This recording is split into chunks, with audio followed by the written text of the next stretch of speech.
One popular misconception about the Igbo people, which Eurocentric scholars who first studied them propagated widely, is the notion that they were stateless before the arrival of British colonialism. This notion was based on the European worldview, which equated the idea of centralized monarchical systems and the often violent pursuit of empire with statehood. They equated monarchical system and empire with statehood. Now, what these early scholars failed to appreciate about most Igbo groups was the egalitarian nature of a lot of Igbo societies. But before we look closely at Nri and Igbo Kingdom, which is quite unique and admirable, please remember that this channel cannot survive without your support. So please take a moment to support us by clicking on your subscription and notification buttons. Thank you. We'll come to the unique model of Nri's governance and expansion later. Now, like the case of most other African ethnic groups, the origin of the Igbo people, who are found predominantly in southeastern areas of Nigeria, is difficult to piece together because, again, it is steeped in oral tradition. Today, we will be looking at one of the most enduring cultures in Igbo land, the Nri. The home of the Igbo people, like I said, can be found in southeastern Nigeria. And the area is divided by the Niger River into two unequal sections: the eastern region, which is the larger section, and the midwestern region. The Niger River, however, rather than being a barrier to cultural unity, has provided a solid means of communication in an area where many settlements claim different origins. Now, the Igbos are surrounded on all sides by other ethnic groups like the Ijo, the Ogoni, the Igala, the Tiv, the Yako, Edo, the Shekiri, Ibibio, and others. While some accounts insist that the Igbo are indigenous to where they are now, others suggest that they came from around the River Benue, while others suggest that the Igbo came from the land of Israel. The predecessor of the present ruler of Onisha, one of the principal cities in Igbo land, Obi Ofala Okagwe, is actually on record declaring a kinship between the Igbo and the biblical people of Israel, in the same way that some Yoruba traditional rulers claim that a relationship to the Middle East through Lamorodom.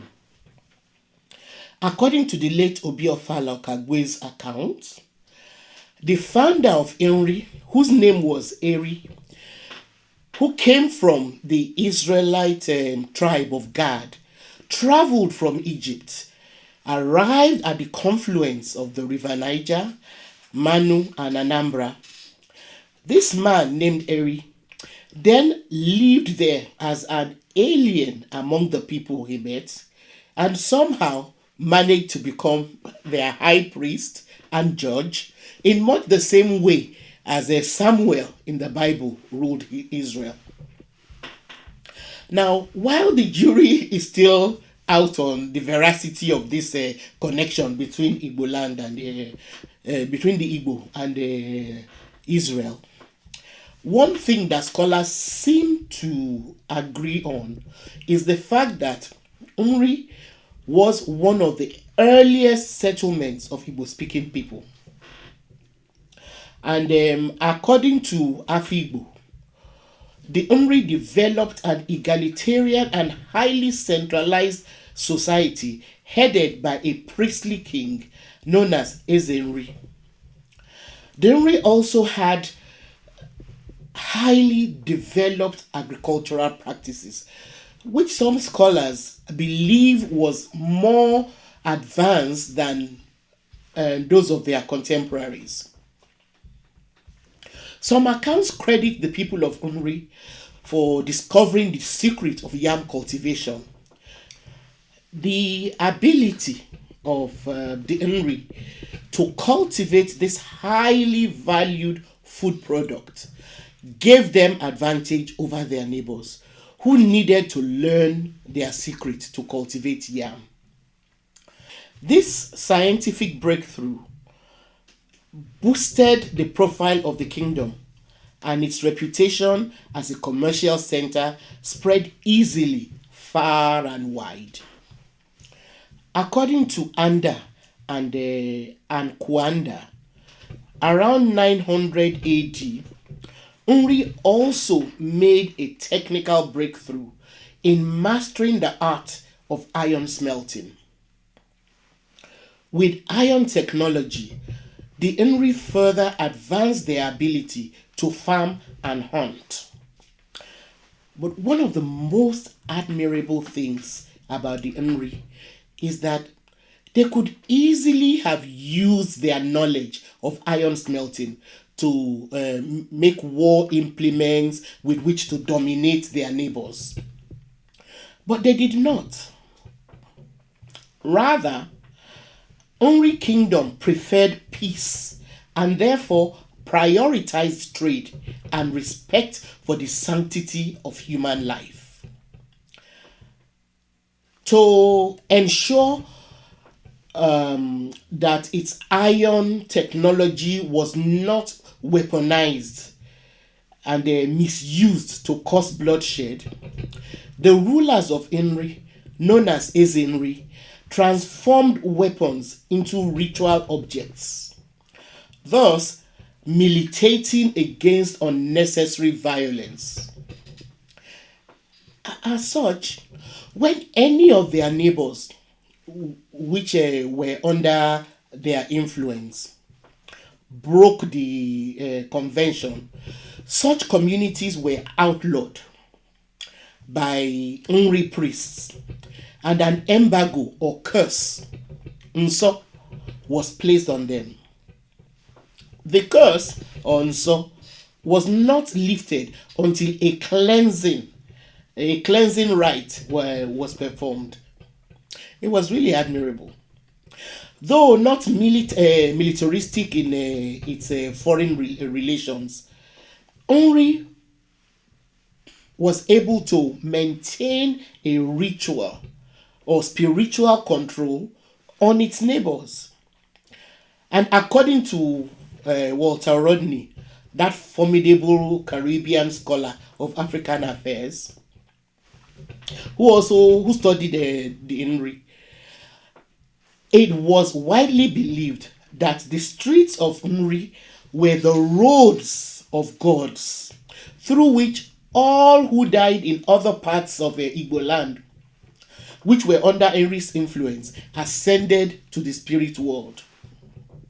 So this simple mythical reputation and the ritual importance of the kingdom enabled the Ezenri to send delegates to other settlements. His delegates would then request those settlements to pledge their allegiance to Nri. It was a really peaceful way of expanding their control. So apart from this, and unlike any other groups, Nri diviners, priests, and blacksmiths enjoyed immunity to travel due to the value of their services to the communities that they traveled to. Another another factor that is believed to have strengthened the influence of Nri was the prestigious title of Ozo that was conferred mainly by the kingdom, the Nri Kingdom, to other parts of Igbo land. Holders of this title were well distributed across Igbo land, thus creating a link between other communities and the Nri. Again, according to Afikbo, with this high level of influence, Nri traders and blacksmiths were able to travel far and wide, thus bringing to Nri items from far away places.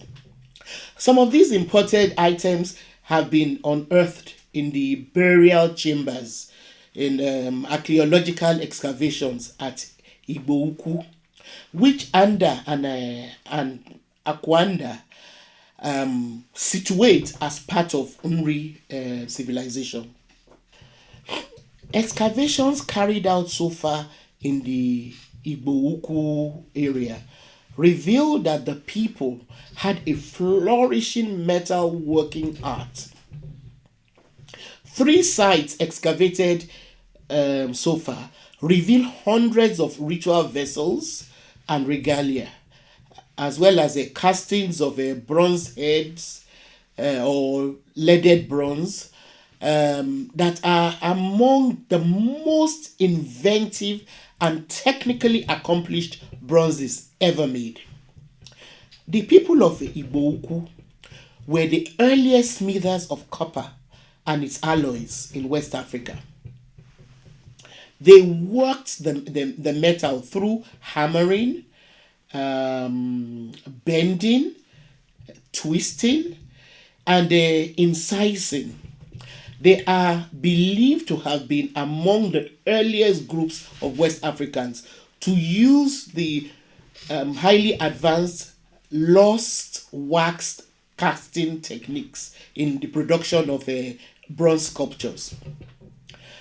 Anda and Kwanda also has said that in addition to the bronze objects, elephant tusks, staff heads, human and animal figurines, ritual ornaments, feathered hand fans, bells, whole and fragmented pottery, glassworks, clay, as well as copper artifacts were discovered in one of the Igbo burial chambers. Now, what this discovery affirms is the fact that the Nri were highly cultured and well traveled people who may have had wide trade networks as far as that spread as far as the Nile Valley, the East African Swahili coastal areas, and the Trans-Saharan trade network.